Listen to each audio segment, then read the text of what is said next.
J'aimerais savoir comment l'hypnose peut accompagner une femme enceinte jusqu'à l'accouchement. Et effectivement, c'est revenu les questions sur les précisions sur la préparation à l'accouchement, effectivement, avec l'hypnose, comment accompagner une femme enceinte et également l'aider à gérer ses nausées. Alors, comme ça fait plusieurs questions d'un coup, je te les poserai au fur et à mesure, mais ça te donne un peu ça te dresse un petit peu un tableau des questions qu'on m'a posées. Ouais, c'est quelque chose qui, étrangement, n'est toujours pas assez popularisé alors que ça se fait depuis très longtemps. Oui.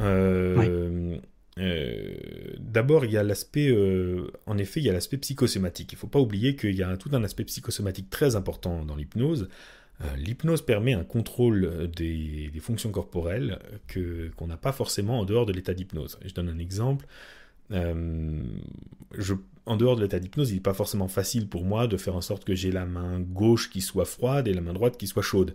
Dans un état d'hypnose assez profond, beaucoup de gens vont être capables de réaliser ça assez facilement. Ils vont peut-être imaginer simplement quelque chose et au bout de quelques minutes, ils ont une main qui est froide et l'autre qui est chaude. Et ils vont réellement avoir changé la température de leur main, pas seulement la perception. Donc on arrive à avoir un contrôle sur certaines fonctions corporelles, ça a fait l'objet d'une grande littérature. Bon, à nouveau évoquer Erickson qui a beaucoup travaillé là-dessus. On a des exemples sur le développement de la poitrine chez Erickson, enfin pas chez lui, mais par lui, dans son travail, dans son accompagnement, le développement de la croissance ou des choses comme ça, ou le développement des menstruations chez les personnes chez qui c'est bloqué. Il y a tout un livre qui n'est pas traduit en français qui s'appelle Mind Body Communication. Alors c'est le titre de deux livres, hein, d'un livre de Rossi et d'un livre d'Erickson. Donc celui d'Erickson est passionnant, l'autre aussi, hein, mais celui d'Erickson est passionnant parce il va beaucoup parler de ces choses-là, et notamment c'est vrai que c'est là qu'on voit l'utilité que ça peut avoir pour des fonctions pour le contrôle de fonctions corporelles, comme par exemple celles qui sont à l'origine des nausées. Donc pour toute la première phase notamment, c'est très intéressant d'avoir l'hypnose pour faire en sorte que ça se passe le mieux possible. Ensuite, il y a évidemment l'hypnose va aider à gérer des angoisses, du stress qu'on peut avoir. Il y a des bouleversements hormonaux, évidemment il faut les laisser se faire, hein, c'est normal, mais chez certaines personnes, ces bouleversements hormonaux peuvent être difficiles à vivre, donc l'hypnose va aussi... En fait, on n'a pas forcément le temps. À chaque fois que j'ai un bouleversement hormonal, j'ai pas forcément des années et des années pour travailler dessus, parce que de toute façon, dans quelques mois, c'est déjà autre chose. Donc ça va permettre justement, par la brièveté, par l'accélération du travail qui se fait grâce à l'hypnose, ça va permettre de travailler sur chaque étape, chaque mois par exemple, pour vraiment pouvoir s'adapter et vivre au mieux chaque nouvelle étape. Et puis, il y a la gestion de la douleur. J'en avais déjà parlé, mais par exemple, Erickson nous le dit et nous le répète, que la douleur, c'est non seulement la douleur sur le coup, mais l'anticipation de la douleur et le souvenir de la douleur. Et notamment, il y a une grosse part d'anticipation, pas chez tout le monde, mais chez beaucoup de femmes à l'approche de l'accouchement. On leur en parle beaucoup, on leur parle beaucoup de la douleur, et donc il y en aura probablement une part de douleur. Sauf que, évidemment, avec l'anesthésie, ça peut être géré plus ou moins, si on prend l'anesthésie. Mais il n'empêche qu'une part de cette douleur peut être liée à l'anticipation qui se fait, qui est longue, avec beaucoup de récits, etc. Donc là aussi, il y a un travail qui peut être fait sur le fait justement de minimiser cette anticipation. Je renvoie à la réponse à la question précédente, c'est-à-dire là aussi, pourquoi pas de rendre moins perméable aux suggestions des autres, de l'entourage, de rendre que la personne sache qu'elle va entendre des conseils, et des gens qui vont lui dire des choses. Si c'est pas sa première expérience, éventuellement que ces expériences passées, ces accouchements passés, ne servent pas forcément de référence si ça s'est mal passé.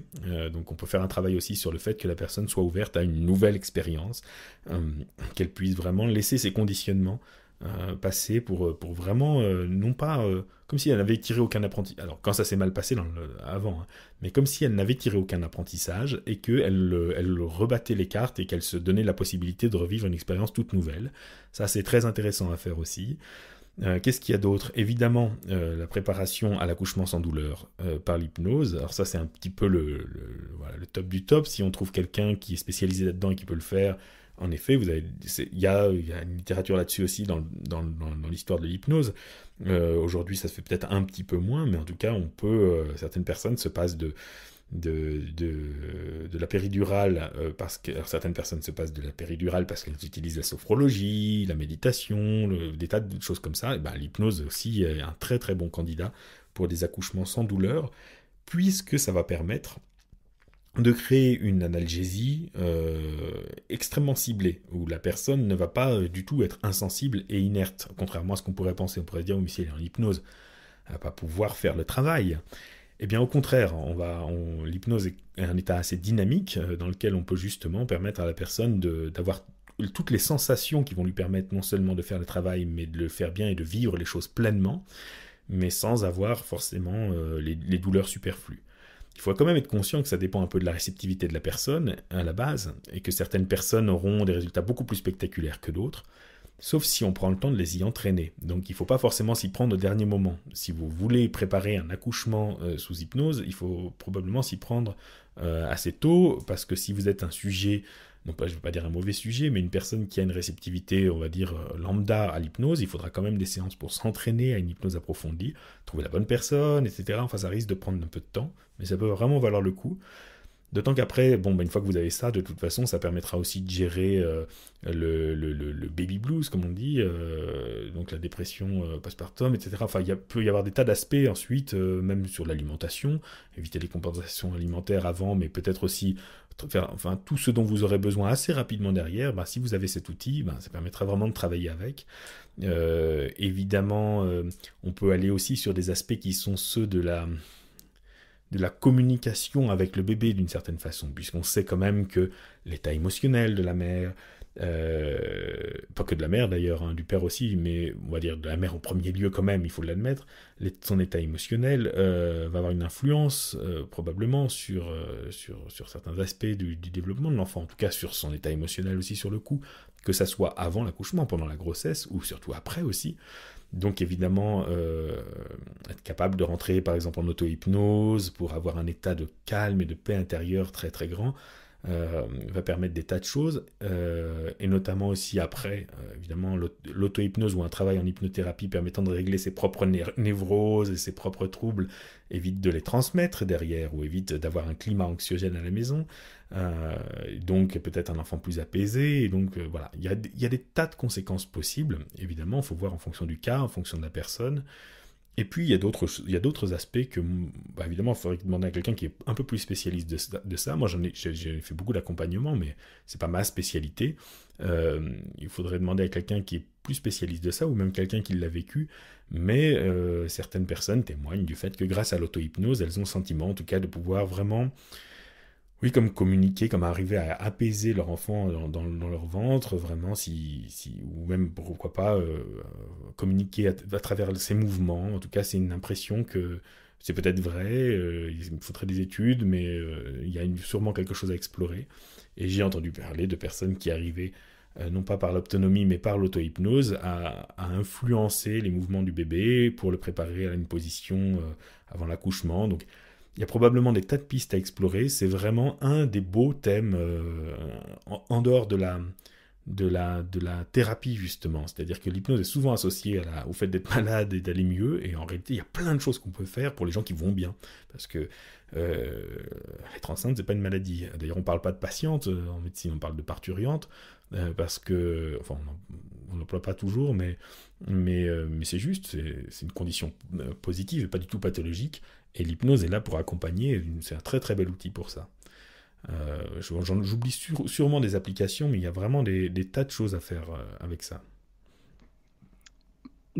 Justement, là, tu avais la question au niveau d'aider à gérer les nausées. Tu as aussi ce côté distorsion du temps pour que le travail semble passer plus vite. Tu as tout un tas de choses qui peuvent se mettre en place derrière. Comme tu dis, ça se prévoit bien à l'avance. Est-ce que tu as des précisions justement par rapport à tout ça? Alors par rapport à... Attends, des précisions par rapport... La gestion des nausées, déjà, tu le mets en place dès le départ. Ça, il me semble que c'est plus simple. Moi, de mes expériences, c'est plus simple de le mettre en place avant que les nausées commencent à arriver, plutôt que quand c'est déjà en place. Cela dit, les nausées n'apparaissent pas dans toutes les grossesses. Donc, il y a beaucoup de grossesses qui se passent sans nausées, ou il y en a même qui se passent sans aucune complication. Donc, à la limite... disons qu'on peut attendre de voir s'il y en a, et puis s'il y en a, réagir assez vite en effet, mais c'est vrai qu'on peut mettre en place avant aussi, pourquoi pas, on peut même modéliser d'une certaine façon, faire en sorte que ça se passe comme chez les personnes chez qui ça se passe sans nausée. Bon, après Ouais, on peut le mettre en place. Bah, le plus tôt, c'est le mieux, hein. Enfin, bon, en général, c'est rare qu'on aille consulter pour de l'accompagnement à l'accouchement avant même d'avoir conçu, sauf si on est très prévoyant. Mais en général, dès qu'on sait que voilà, il y a des femmes qui, dès qu'elles savent qu'elles sont enceintes, disent bah voilà, moi l'hypnose c'est quelque chose qui m'a accompagné déjà dans le passé ou dont j'ai entendu parler. J'aimerais bien avoir Ouais. un accompagnement. Souvent, enfin, moi, dans mon expérience à moi, en tout cas, j'ai souvent eu quand même des personnes qui arrivaient un petit peu au dernier moment pour de la préparation à l'accouchement ou pour les nausées alors qu'elles sont déjà bien entamées. Et ce qui est délicat, c'est que parfois on travaille et puis les nausées s'arrêtent, mais il est délicat de savoir si c'est le travail qu'on a fait qui fait que les nausées s'arrêtent ou si c'est juste que ça arrivait à la date où de toute façon elles se seraient arrêtées. Mais bon, l'important c'est qu'elle se soit arrêtée, l'important c'est que la personne aille mieux. Mais en tout cas, je le disais déjà quand je sais plus si c'est la dernière fois ou la fois d'avant, on avait parlé des nausées, je crois la fois d'avant. Euh, Étrangement, c'est quelque chose qui réagit plutôt bien à la suggestion directe. Je sais pas pourquoi, mais je trouve que voilà, mettre une personne en hypnose et dire voilà, maintenant vous allez tout simplement plus avoir de nausées. Dans beaucoup de cas, ça marche assez bien. Et je dirais que j'ai rencontré quand même chez beaucoup de femmes enceintes une certaine réceptivité à l'hypnose, très douce, naturelle, mais une bonne réceptivité. Oui. Euh, je j'ai pas toujours j'ai pas toujours la possibilité de comparer avec comment c'était avant. Parfois oui, des personnes que j'ai déjà suivies avant, mais du coup comme j'ai déjà suivies avant, elles sont déjà souvent bien entraînées. Mais je ne sais pas si cette réceptivité, elle est liée au fait que ce sont plutôt des femmes qui se sentent bien réceptives et qui vont se tourner vers l'hypnose. Donc il y a une sorte de biais, une sorte de sélection à la base. Ou si le fait de porter enfin, cette condition, on va dire, cet état dans lequel on est, rend plus réceptif à l'hypnose, ou si c'est lié à l'urgence, à la motivation. Mais je pense qu'il y a quelque chose de lié avec l'état quand même. Je pense qu'il y a quelque chose qui rend plus réceptif lié avec l'état. J'anticipe un peu sur une question qu'on me pose souvent, qui est aussi de savoir si c'est pas un peu dangereux.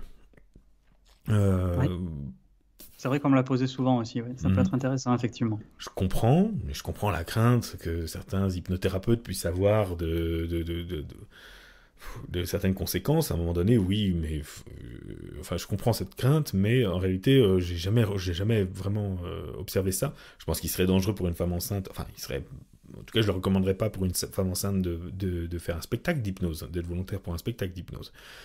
Parce que là, on est assez malmené. Je veux dire, c'est physique, il se passe beaucoup de choses, on ne prend pas forcément le soin de faire attention à nous. Je ne conseillerais pas forcément à une femme enceinte de faire une thérapie sous hypnose sur des choses très profondes qui vont remuer énormément d'émotions, etc. C'est pas forcément nécessaire à ce moment-là. Mais par contre, les indications qui sont de l'ordre de l'accompagnement à la grossesse et qui sont de l'ordre de la préparation à l'accouchement, j'ai jamais vu de complications, jamais vu de personne qui avait un problème là-dessus. Après, je conseille quand même, si vous êtes hypnothérapeute et que on vous fait ces demandes-là et que vous ne savez pas les traiter, et que vous n'êtes pas formé pour ça, d'avoir dans votre carnet d'adresse les coordonnées d'un collègue spécialisé ou d'une collègue spécialisée et de renvoyer vers cette personne, ou spécialisée ou qui a l'habitude de ça. Parce que ça va mieux répondre à ces besoins-là et c'est quand même pas la peine de faire perdre son temps à cette personne si vous n'avez pas l'habitude. Je veux dire, l'expérience de la grossesse, c'est une expérience qu'elle n'aura pas non plus, peut-être sûrement pas une quinzaine de fois dans sa vie, autant qu'elle soit accompagnée au mieux.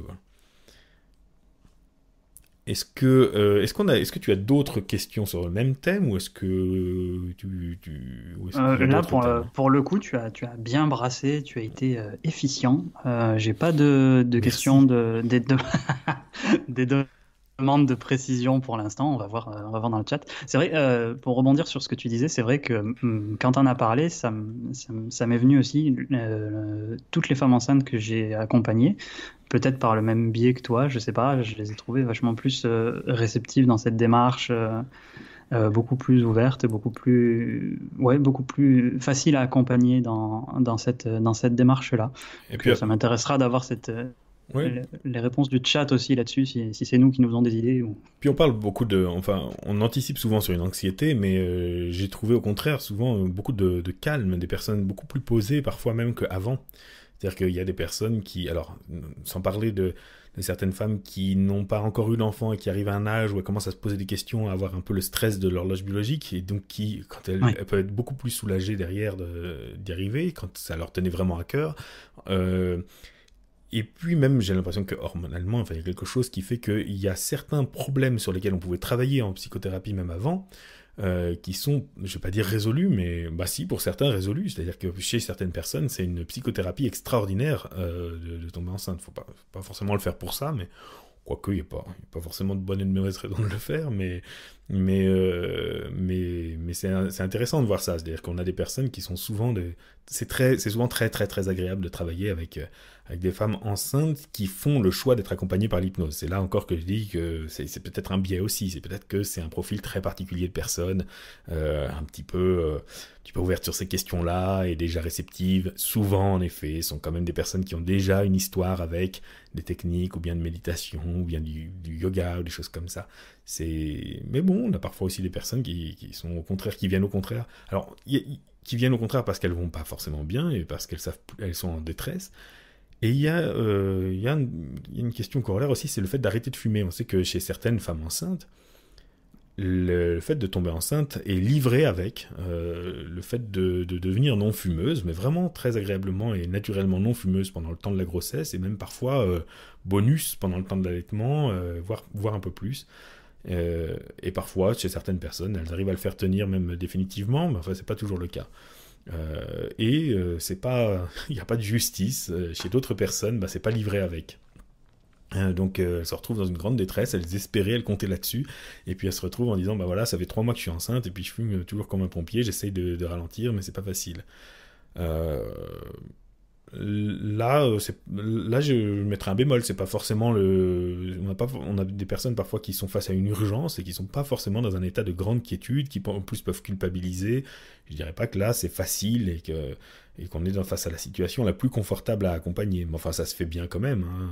Justement, on peut agir sur le ressort de l'urgence on peut agir sur ces ressorts-là justement pour obtenir une motivation forte. Mais c'est pas toujours évident. C'est pas toujours évident parce que la personne à ce moment-là, elle peut en avoir particulièrement besoin de ce pilier, de cette Oui, béquille qu'elle s'est fabriquée. complètement. C'est pas forcément le meilleur moment de sa vie pour paisiblement se passer d'une aide qu'elle a dans sa vie depuis longtemps. Mais bon, de toute façon, on perd rien à le tenter, hein, de toute façon.